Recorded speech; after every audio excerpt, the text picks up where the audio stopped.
So to continue off my discussion, like I was saying, people are just tired of the status quo. And it really doesn't take much to figure that out and read the room. Now, I think when people are in their political bubbles or in their political corporate chambers, especially people in these high connected elite places, they don't realize it because they're living a different walk of life. They're living a different world. They don't understand what regular people deal with. They're not going to the grocery store and shopping themselves. Even when stuff's expensive, they know it's not going to make or break their life. It's not going to make and break their bank account. But regular people don't have the option to put their head in the sand and not pay attention and be like, oh, yeah, I'll just another day, we'll get through it. And it's like, you know, most of us try to do that anyway. We just do because we try to be vibrant people and we try to make the best of what we have. And, because that's what you do. You don't give up. But we can't ignore our circumstances either. We can't just be like, well, if I spend outside my budget, it's okay. Not really. Because we're now in an economy where a $400 emergency can bankrupt us. This is the reality most people are living with. People are barely making it. People's savings have went down. People's investments went down. And that's never a good sign for the economy because you want people to invest their own money in innovation and financial services and the stock and all that because that is ultimately what makes a vibrant economy because you want people to have consumer confidence. We're in a place right now where that's not happening because we're in a place right now where we're witnessing the biggest realignment of class in this country where there's the haves and the have-nots. And even the working class now is becoming the working poor. Okay.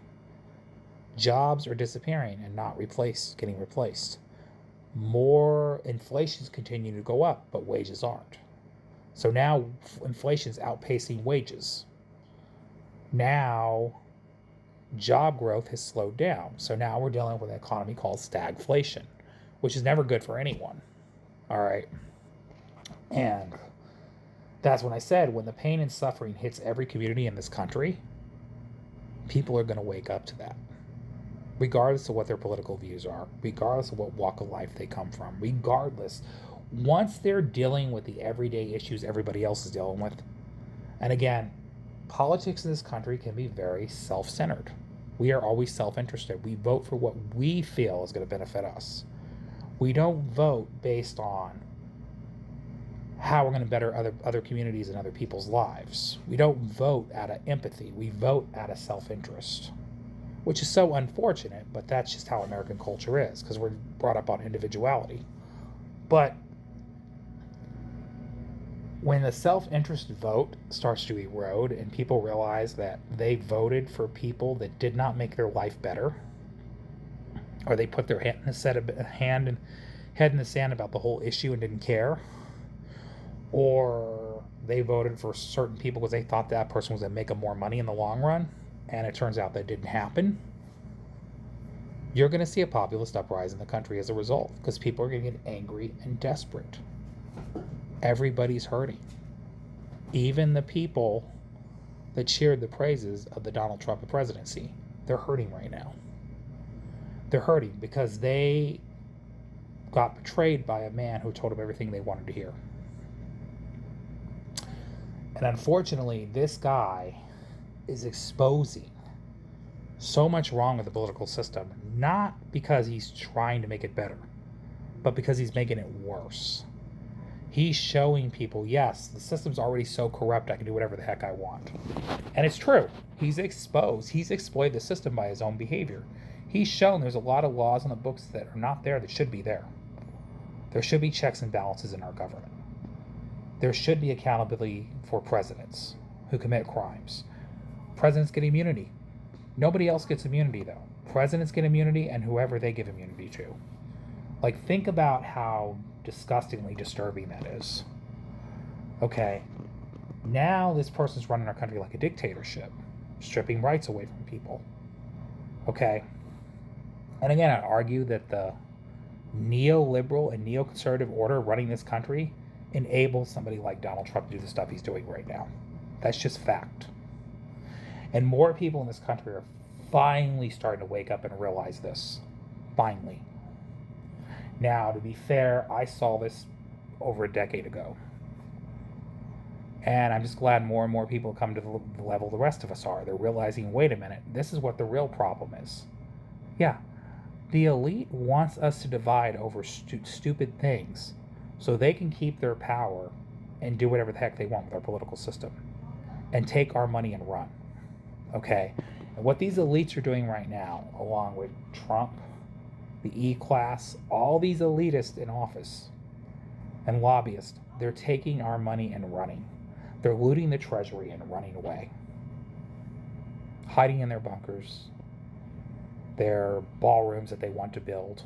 Okay? This has been a project in the making for a long time. So everything this guy's saying out loud, a lot of these people wanted to do from day one. All right? This guy is effectively taking orders from some of the worst people you can imagine in society that are completely selfish and want to loot our whole country for their own gain. All right. And we're witnessing it right now. And the people in charge are totally okay with it because they're benefiting from it until they're not benefiting from it anymore. Now, when they get off the Republican plantation, you see a lot of these politicians suddenly speak out against it because they realize, oh, wait, I no longer have to seek power anymore. It's similar to what I talked about in the video with the Democratic establishment. Once they realize they're not seeking power anymore, they start telling the truth. What a novel concept, right? Because they got nothing to win, they got nothing to lose anymore. So you see in a lot of people on the Republican side speak out against Trump that are no longer in office. What's the irony? You know, the first time we saw good bipartisanship in the country was amazing to me, is when they all come together and release the Epstein files. One thing, a bipartisanship that was done in good faith. Now, what do you think happened as a result of that? Some of those Republicans that did the right thing, they got punished at the ballot box by the Republican base and Donald Trump. Because what do you think happened to Thomas Massie when he did something right politically in his whole political career? He got voted out in a primary because Trump endorsed another guy. Nancy Mace ran for governor. He endorsed somebody else. This happened throughout the country. All these Republicans that decided to do something right, they paid for it at the ballot box. Now you're seeing that they're no longer in office. They're acknowledging that everything that Trump's doing is wrong. And they're covering for people they shouldn't be covering for. Just saying. When these people have nothing left to lose, then they finally tell the freaking truth. Welcome to Politics 101 2026, right? Anyways, y'all, I'll see you later. Have a great night. Blessed day. Bye.